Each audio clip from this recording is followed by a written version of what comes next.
મિત્રો હું વીએમ વાજા Shivshakti nursery farm મિત્રો આ છે ને રીડ એવોકાડોનું ફ્રૂટ છે આટલું મોટું થાય છે અને આ તમે જોઈ શકો આ એના સીડલિંગ ઉપર અમે પ્લાન્ટ તૈયાર એટલે આ બીમાંથી પ્લાન્ટ તૈયાર કરેલો છે આવી રીતે આ પ્લાન્ટ તૈયાર કરેલા છે અને આ તમે આ છોડવા જોઈ લેજો આ જોઈ શકો છો જે આ બધા જ છોડવા છે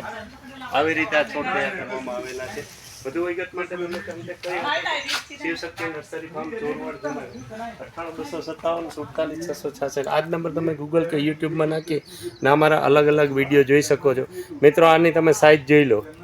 રીડ એવોકાડો આટલો લાંબો એટલે આ માનો ને અડધા ફૂટ જેટલો લાંબો છે વધુ વિગત માટે તમે કોન્ટેક્ટ કરી શકો છો 99 257 19 697 98 257 47 666 આ જ નંબર તમે ગૂગલ કે યુટ્યુબમાં નાખીને અમારા અલગ અલગ વિડીયો જોઈ શકો છો